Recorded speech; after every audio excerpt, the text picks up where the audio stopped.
Alhamdulillah, malam hari ini kita sama-sama ditakdirkan oleh Allah berkumpul berjamaah di dalam langgar yang mulia ini dengan niat yang sama, tujuan yang sama, maksud yang sama, yaitu mentaklimkan, mengagungkan, memuliakan baginda Nabi Muhammad SAW. Kita memperingati Isra dan Mi'raj Nabi Muhammad SAW. Mudah-mudahan dengan berkumpulnya kita di dalam langgar ini, Allah Subhanahu wa Ta'ala senantiasa mencurahkan rahmatnya lawan kita berataan. Allah meridai lawan kita berataan. Allah mengampuni akan dosa dan kesalahan kita berataan. Semoga Allah Subhanahu wa Ta'ala memanjangkan umur kita di dalam taat ibadah kepadanya, dan semoga Allah telah nantinya mematikan kita berataan dalam keadaan husnul khatimah bi syafaati Rasulillah sallallahu alaihi wasallam. Amin. Salawat teriring salam tercurah terlimpah selalu kepada baginda Nabi kita Muhammad sallallahu alaihi wasallam, juga kepada para keluarga sidin, zuriat keturunan sidin, dan para pengikut sidin ila akhir zaman. Rajab, maka kita akan langsung teringat dengan peristiwa yang sangat agung, peristiwa yang sangat mulia, mukjizat terbesar setelah Al-Quran yang Allah berikan kepada Nabi kita Muhammad SAW, dan juga diberikan insya Allah keberkahannya kepada umat Nabi Muhammad SAW. Maka di bulan Rajab ini disebut oleh Nabi sebagai Syahrullah, bulannya Allah Subhanahu wa Ta'ala. Maka di bulan Rajab ini Allah memuliakan baginda Nabi Muhammad SAW. Allah kenalkan Nabi kita akan seluruh alam semesta. Allah Subhanahu wa Ta'ala lihatkan kepada Nabi kita akan tanda-tanda kebesaran Allah, ciptaan-ciptaan Allah Subhanahu wa Ta'ala, yang bukan hanya ada di bumi tapi juga ada di langit sana. Bapak Ibu sekalian yang dimuliakan dan dirahmati oleh Allah Subhanahu wa Ta'ala, namun ujar orang Banjar, tidak akan terjadi perjalanan Isra Mi'raj Nabi Muhammad SAW tanpa ada asbab. Maka asbabnya kenapa Nabi kita Muhammad SAW itu di Isra dan Mi'rajkan oleh Allah. Para ulama bermacam-macam mengemukakan berbagai sebab, tetapi yang paling unggul, sebab yang diperpegangi oleh para ulama, kenapa Rasulullah SAW itu di Isra Mi'rajkan oleh Allah Subhanahu wa Ta'ala, itu dikarenakan karena teguhnya keimanan, teguhnya keyakinan, teguhnya kesabaran baginda Nabi Muhammad SAW, dan kelemah lembutannya Nabi kita Muhammad SAW. Ayo kita sedikit mengisah sejarah sebelum Nabi kita di Isra Mi'rajkan oleh Allah Subhanahu wa Ta'ala, yang mana ini sering banyak diabaikan dan dilalaikan. Diceritakan sehingga anak-anak kita, bahkan diri kita sendiri pun kadang mengetahui kenapa makin terjadi perjalanan Isra Mi'raj Nabi Muhammad SAW ini. Itu apa penyebabnya yang paling utama? 10 tahun setelah Nabi dijadikan oleh Allah menjadi Rasul, wahyu Allah Subhanahu wa Ta'ala diturunkan lawan Nabi. Jadi Nabi sudah diperintah oleh Allah untuk mendakwahkan agama Islam, untuk mendakwahkan kalimat tauhid la ilaha illallah Muhammadur Rasulullah. Ini 10 tahun Nabi umur 40 diangkat menjadi Rasul, sudah mendapat risalah. 10 tahun mendakwahkan agama Islam, maka umat Islam masih minoritas. Orang yang masuk Islam masih sedikit di kalangan orang Quraisy, di kalangan orang musyrikin di Makkahul Mukarramah. Setiap hari Nabi berdakwah, setiap hari Nabi keliling mengajak hamba Allah untuk beriman kepada Allah, untuk bertauhid akan Allah Subhanahu wa Ta'ala. Tetapi apa yang terjadi? Bapak Ibu sekalian, Nabi 10 tahun berdakwah ini, itu hanya sedikit benar yang ikut agama Allah. Bahkan Nabi setiap kali mendakwahkan agama Allah, itu di jalan Nabi mendapatkan bulian, mendapatkan cacian, mendapatkan olok-olokan, mendapatkan hinaan dari orang-orang kafir.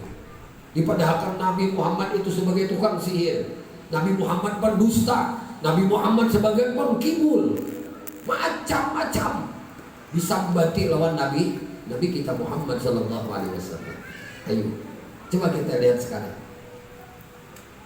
Kita lihat sekarang, apakah kita selama ini mendakwahkan agama Allah Subhanahu Wa Taala, mengajak umat Nabi Muhammad Sallallahu Alaihi Wasallam untuk beriman kepada Allah, pernah mendapatkan hujatan, cacian, makian yang bertahun-tahun lamanya? Ini penting bagi kita agar ketika kita menjadi seseorang yang mengajak umat Nabi Muhammad untuk ke arah yang diridhai oleh Allah Subhanahu Wa Taala, atau mengajak umat Nabi yang belum lagi ditakdirkan Allah untuk beriman kepada Allah dan Rasulnya, maka penuh kesabaran dan penuh perjuangan. 10 tahun kadang gampang. Maka dalam perjalanan yang tadi, ketika Nabi di luar berdakwah, dicaci, dihina, direndahkan oleh orang, Nabi kadang putus asa. Tetapi jiwa kemanusiaan tetap ada, perasaan sedih itu tetap ada di diri Nabi. Pulang Nabi ke rumah, ternyata di rumah ada seorang perempuan yang hebat, perempuan yang salehah, perempuan yang senantiasa menghibur hati Nabi, perempuan yang senantiasa tidak pernah kata-katanya keluar dari mulutnya menyinggung perasaan hati Nabi, apalagi menyakiti hati Nabi Muhammad Sallallahu Alaihi Wasallam. Inilah orang yang dicintai oleh Nabi, yaitu Ummuna Siti Khadijah radhiyallahu anha. Di luar sana 10 tahun Nabi berdakwah, tidak ada satu orang pun yang berani melukai tubuh Nabi kita Muhammad Sallallahu Alaihi Wasallam, menyentuh tubuh Nabi.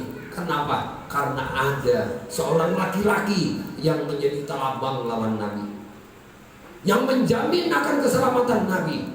Orang ini mendeklarasikan dirinya di hadapan orang banyak. Hai orang Quraisy, hai orang Arab, siapa yang berani menyentuh tubuh anak keponakanku Muhammad bin Abdullah, maka dia akan berurusan dengan aku sebelum nyawaku dicabut oleh Sang Maha Kuasa. Maka tidak ada satu orang pun yang kuizinkan untuk menyakiti tubuh anak keponakanku Muhammad bin Abdullah dalam mengajarkan, mendakwahkan agama langit. Jadi di luar nang talabang Nabi itu adalah paman Nabi Abu Thalib. Di rumah yang menjadi penghibur Nabi, menggembirakan hati Nabi, ini Khadijah. Ternyata di tahun ke-10, tahun ke-10 Nabi diangkat menjadi Rasul. Pada tanggal 11 Ramadan wafatlah istri tercinta baginda Nabi Muhammad SAW di pangkuan Nabi. Kada beberapa saat setelah itu wafat pulang paman Nabi. Maka jumhur ulama sepakat menyebutkan tahun itu adalah Amul Hazan. Baik itu ulama tafsir, baik itu ulama hadis, baik itu ulama sufi, atau baik pun itu ulama sejarah, mensepakati tahun itu disebut adalah tahun Amul Husni, tahun kedukaan bagi baginda Nabi Muhammad SAW dan seluruh yang lainnya. Itu tahun kesedihan waktu itu. Maka setelah wafat yang berdua ini, yang selama ini mendekeng Nabi, membekeng Nabi, menyenangkan hati Nabi, menjaga akan Nabi, maka apa yang terjadi? Cacian, makian, bahkan tidak jarang orang-orang kafir itu menyakiti akan tubuh baginda Nabi Muhammad SAW. Maka terdengarlah berita lawan Nabi, bahwasanya di 100 km dari kota Mekah ada satu wilayah, satu tempat yang subur. Tempat itu dihuni oleh Bani Saqif, sebuah kabilah Bani Saqif, yang mana didengar orang-orang di sana mau menerima ajakan kebaikan. Maka paman Nabi sudah tidak ada lagi, istri Nabi sudah wafat. Maka dengan siapa Nabi akan berdakwah ke sana? Maka Nabi memanggillah anak angkat Nabi nang bangaran Zaid bin Haris. Zaid bin Haris ini adalah anak asuh Nabi, anak angkat Nabi. Khadijah membeli Zaid ini di sepupu sekali sidin. Imbah ditukari sidin bawa bulik ke rumah. Rasulullah melihat akan Zaid ini. Khadijah sangat tahu, sangat peka melihat pandangan Nabi, senang kepada anak ini. Maka Khadijah bertanya, wahai suamiku, wahai Rasulnya Allah, apakah pian senang dengan anak ini? Lalu Nabi tersenyum. Maka kata Khadijah, hari ini anak ini ulun bariakan lawan pian, ampih menjadi budak ulun. Maka kata Rasulullah, karena ikam bariakan sudah lawan aku, wahai istriku, maka budak ini menjadi milikku. Hari ini aku nyatakan, hei anak laki-laki, siapa namamu? Nama ulun Zaid. Abahmu siapa? Harisa. Tinggalmu di mana? Di Madinah. Hari ini ikam aku bebaskan untuk menjadi budak. Ikam merdeka, silahkan ikam mulik, datangi kuitan ikam di sana. Apa yang terjadi? Ternyata Zaid ini lebih mencintai Nabi, sayang banget lawan Nabi. Ulun setelah pian melihat akan pian, tertancap di hati ulun kecintaan melebihi daripada yang lainnya. Maka ujar Zaid, ulun hidup lawan pian aja. Kamana pian kasih tujuh ulun. Maka setelah wafat Ummah Siti Khadijah, wafatnya paman Nabi Abu Talib, maka Nabi mengajak anak asuh sidin ini. Nang sidin sebut dengan Zaid ibnu Muhammad. Itu waktu itu kan dideklarasikan orang tahu tuh Zaid anaknya Muhammad. Nah, ketika ayat perintah larangan dari Allah kada boleh membinkan anak angkat itu, anak asuh itu dengan nama bapak asuhnya, harus dengan nama bapak kandung genetiknya, maka dibalikkan lagi menjadi Zaid bin Harithah. Ujar Rasulullah, nak Zaid geni abah, kamana abah anak berdakwah tuna ke suatu kampung berdua sana, jauh bang kayak pada sini. Ujar sana orangnya bagus-bagus, mau menerima akan ajakan kebaikan, ajakan dakwah agama Allah nih. Nggih kabah, nggih. Nakah, ayo umpati abah. Bismillah, berangkatlah berdua beranak nih. Rasulullah tulak lawan Zaid. Kamana? Ke satu kampung nang 100 km jaraknya antara kota Mekah dengan Banuan itu, kampung itu. Kampung apa ngarannya? Kampung Taib. Di kampung Taib ini ada satu suku ngarannya Bani Saqif. Harapan Nabi, dakwah Nabi ke kampung Taib ini, ke Bani Saqif ini dapat diterima. Paling kadang kan ada pengikut tuh di situ. Lalu Nabi tulahkan lawan Zaid. Bah tulahkan.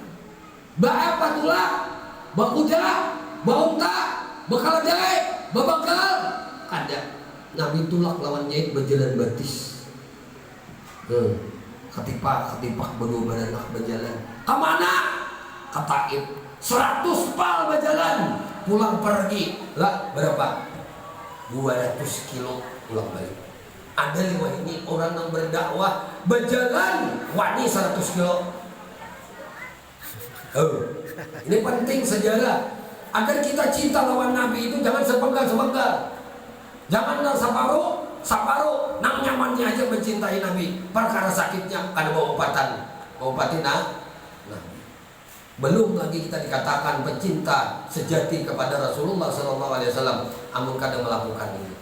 Sekarang kita hari ini sekali semua pengeringati lah daripada mahaul abah guru sepupu sidin itu berjalan lebih 200 pal untuk mendakwahkan agama Allah, mencari orang baik, mencari untuk berbuat baik kepada umat Nabi Muhammad. 200 pal pernah lebih abah guru itu berjalan. Orang tahu dengan sejarah, orang yang cinta lawan Rasulullah dengan sebenarnya. Apa yang dilakukan Nabi? Diumpati. Berjalan berdua beranak. Jakanya berjalan di padang Titan ini nyaman. Banu panas, banu hanok. Coba di Mekah itu kayak apa? Padang gurun. Siapa yang pernah ke Taib? Mudahan kita ada dimatiakan sebelum Allah mudahkan langkah batis kita ziarah ke Mekahul Mukarramah dan dimudahkan untuk berziarah ke kota Taib. 100 pak duduk babis saja panas. Ke kota Taib itu panas. Apalagi berjalan, kawali kita bayangkan bersandal aja bisa melatuk batis.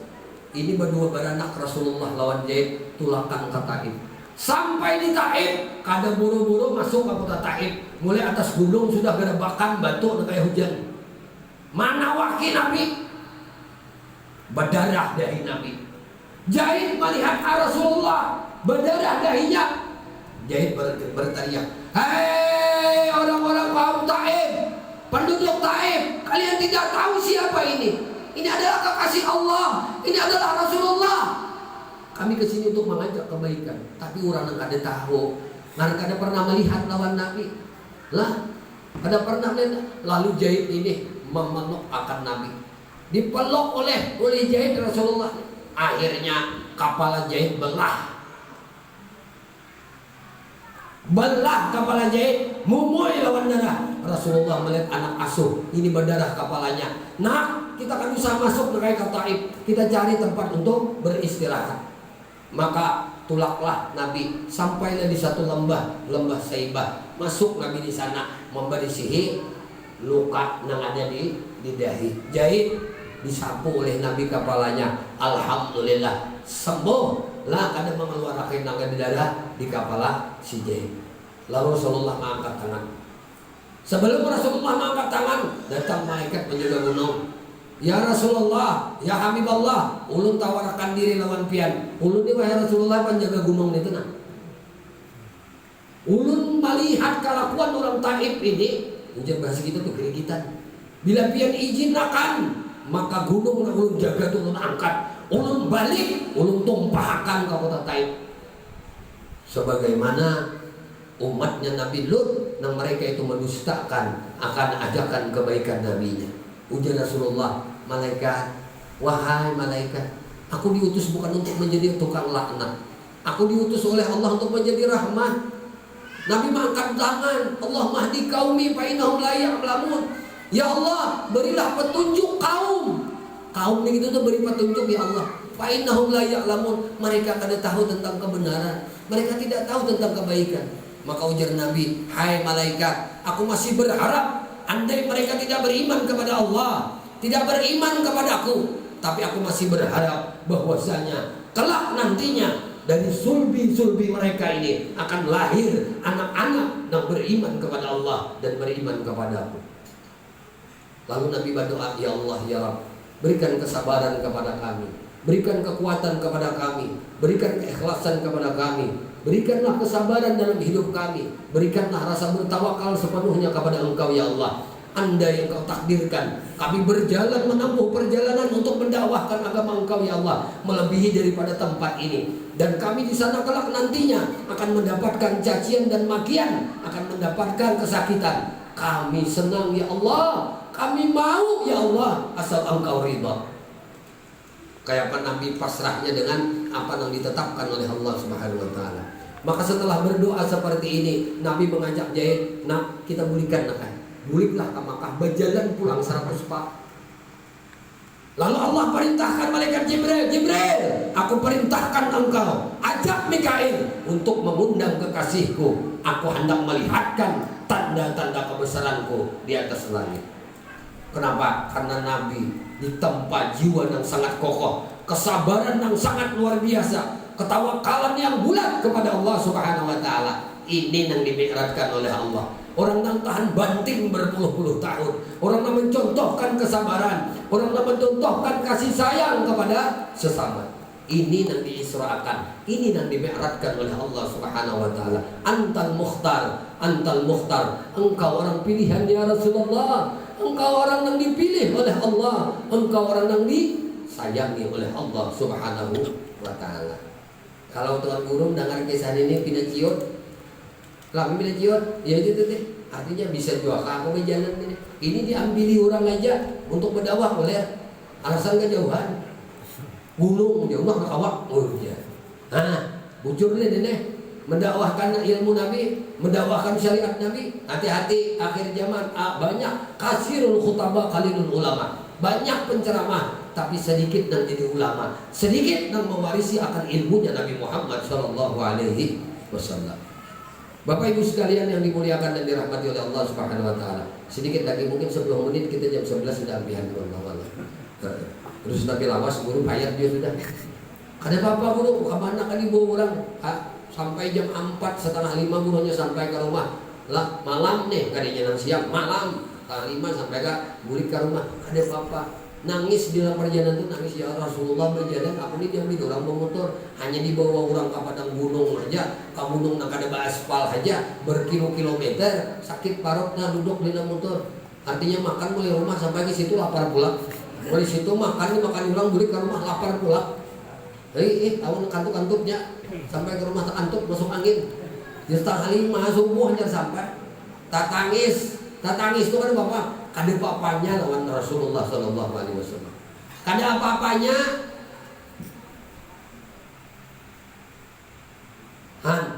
Lalu ketika Rasulullah Sallallahu Alaihi Wasallam sampai di kota Makkah, berbulik dari Taif tadi, napa kabar?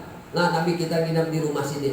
Lalu malaikat Jibril datang lalu minta, ya Rasulullah, hari ini biar diundang oleh Allah Subhanahu Wa Taala. Hari ini biar akan dibawa oleh Allah Subhanahu Wa Taala. Ulun parantaranya wahai Rasulullah.